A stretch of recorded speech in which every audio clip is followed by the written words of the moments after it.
Good morning, everyone. My name is Jill Schexnayder, and I am the Relationship and Event Director here at KanTime Healthcare Software. Thank you for joining us for KanTime's Table Talk today. Today, I have the privilege of sitting with John McGoey, Regional VP of Sales here at KanTime. Welcome to Table Talk, John. Thanks for having me. Today, John and I are just diving right in. We're going to discuss RCD, Review Choice Demonstration. Okay, we're going to jump into the who, what, when, where, why, how, everything. So let's kick it off, John. What is RCD and what is required? And what should your software do? Got it. Yeah, that's a good question. So review choice demonstration really gives the agency a couple of options. Some of them aren't very good, but we'll cover them. So the couple of options are, one is if you're in RCD, is you just take a 25% reduction in payment. So that's not very good. The other option is a post-claim review. That's not much better because you might not get the affirmation. And so not only are you not getting paid, but you've already provided all the services. So you have a cost with that option. Right. Then later on in the different cycles of RCD, you have some other options like spot check, just kind of summarizing spot check or selected post-claim review. But in the beginning, the main option that fits the vast majority of agencies is a pre-claim review. And so what that is really like, if you think about it, it's like a pre-authorization for Medicare patients with required documentation that has to be sent. And so that documentation is, one, your RAP has to be created. You have to complete and lock your assessment. So your OASIS assessment has to be complete. The plan of care has to be signed off on. The clinicians, the signed clinician note that the certifying physician uses has to be completed. And then also there's a submission sheet that needs to be sent. Perfect. So who needs RCD? Well, right now, the states that are under RCD and been for a while, of course, Illinois, Texas, states like that, Ohio, and then the newer states that are involved in it are states like Florida and North Carolina. But if you're not in those states, don't let your guard down because the pandemic has delayed some things.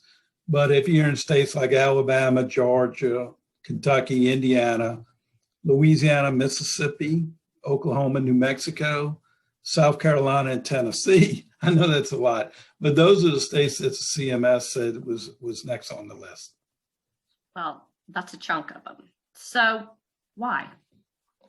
Well, from CMS, they state it ensures that the right payments are made at the right time, but specifically, they mention that it's protected Medicare funds from improper payments. So that's the main reason. They talk about decrease in denials and increase in compliance with agencies. But the main reason is they feel like they can eliminate improper Medicare payments. Perfect. So here's what everybody wants to know. What has KanTime done to prepare for RCD?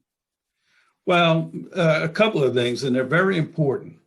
And so your current software should be doing these. If they're not, of course, give us a call.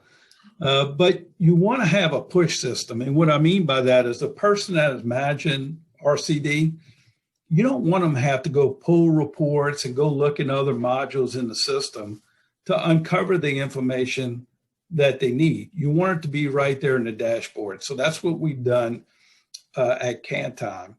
So the person managing RCD, they have the first stage, which is where it starts, right? What Medicare patients, for what periods of time do we need to send a request? And then the second, and then you also want the icon or the button they use to submit the request. You want it right there on that screen. So Absolutely. The second stage that you want on the dashboard is is those requests that we've submitted, but we haven't received a response yet, correct? So that way you know kind of what's in progress.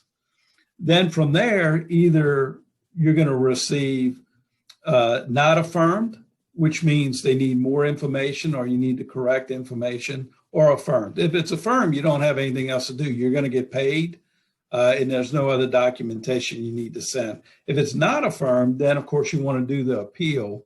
So again, you want the dashboard view to show you those that are in appeal. And then once you send those, you want them to go back, circle back to that you've submitted and you're waiting on a response. And that way you close the loop. And so that's what you need. And then of course, you need some detailed documentation in the help part of the system. And we've done that at KanTime also. So if you're using our system, and I can't tell you the number of agencies we've talked to that are in RCD and their system has really let them down, how much time and revenue we can protect for them by using KanTime. That is an absolute wealth of knowledge. Thank you so much, John, for sharing all that with us.